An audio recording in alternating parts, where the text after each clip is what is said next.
Pankaja Munde retired झाल्या तर धनंजय मुंडे सगळ्या दुनियेत धिंगाणा घालेल.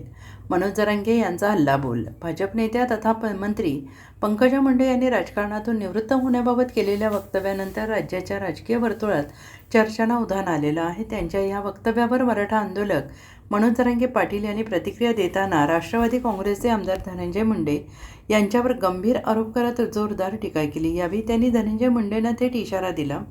पंकजा मुंडे यांच्या निवृत्तीच्या वक्तव्याबाबत विचारलेल्या प्रश्नावर मनोज जरांगे म्हणाले की पंकजा मुंडे रिटायर्ड झाल्या तर म्हणजे धनंजय मुंडे सगळ्या दुनियेत धिंगाणा घालेल.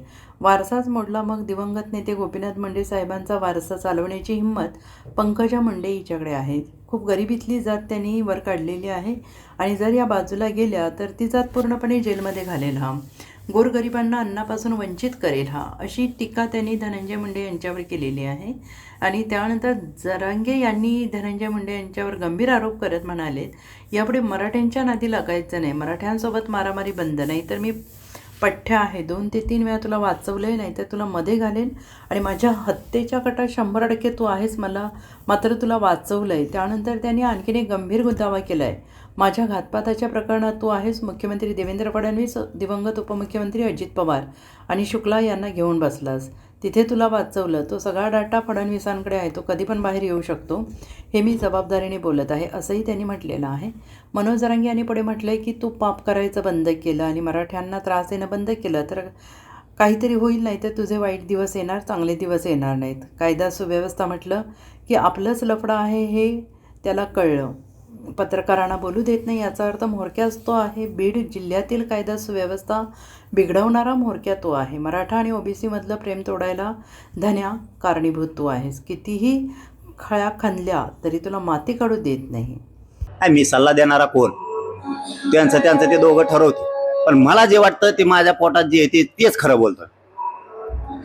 गोपीनाथ मुंडे साहेबाचा वारसा चालवण्याची हिंमत त्यांच्याकडे आहे आणि त्या गोरगरीब जातीला ऊस तोडण्यापासून त्यांनी बाहेर काढलेलं आहे. म्हणजे खूप गरिबीतली जात त्यांनी वर आणलेली.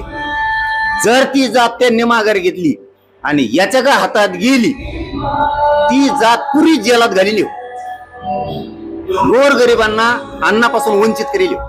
100% खोटं बोलत नाही, हे त्यांच्याही लोकांना एक दिवस पटल. सर्व क्षेत्रातलं काही नियोजन कमी झालं होतं, मात्र आता येणारा काळ आपला आणि जेव्हा काळ होता तेव्हा नीट खाता नाही आलं, केलं सगळ्या जातींनी मोठं मराठ्या सहित स्वतः टोळीनं वरबडून खाल्लं. ना ओबीसी मोठा होऊन दिला, ना मराठा मोठा होऊ दिला. मारामारीत वेळ जास्त घातला. एक काळ असा होता, आता तुम्ही प्रश्न काढला म्हणून मला बोलायचंच नव्हतं त्याच्यावर.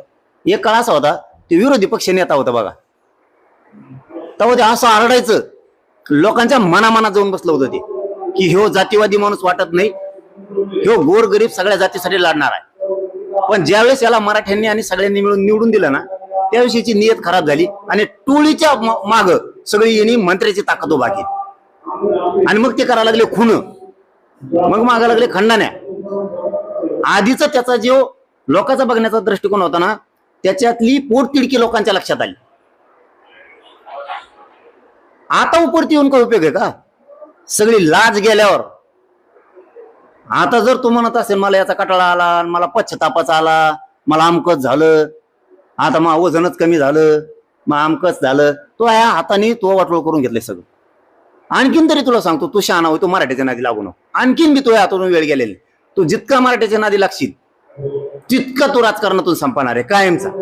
एकही पक्ष तुला जवळ नाही करणार, एक पण, ना भाजप, ना अजितदादा, ना शिंदे साहेब, कोणीही तुला जवळ करणार नाही. तो पुढे एकच पर्याय, इथून पुढे मराठ्यांच्या काड्या करायच्या बंद करायच्या, गुंडाच्या मागे उभारायचं बंद करून टाकायचं.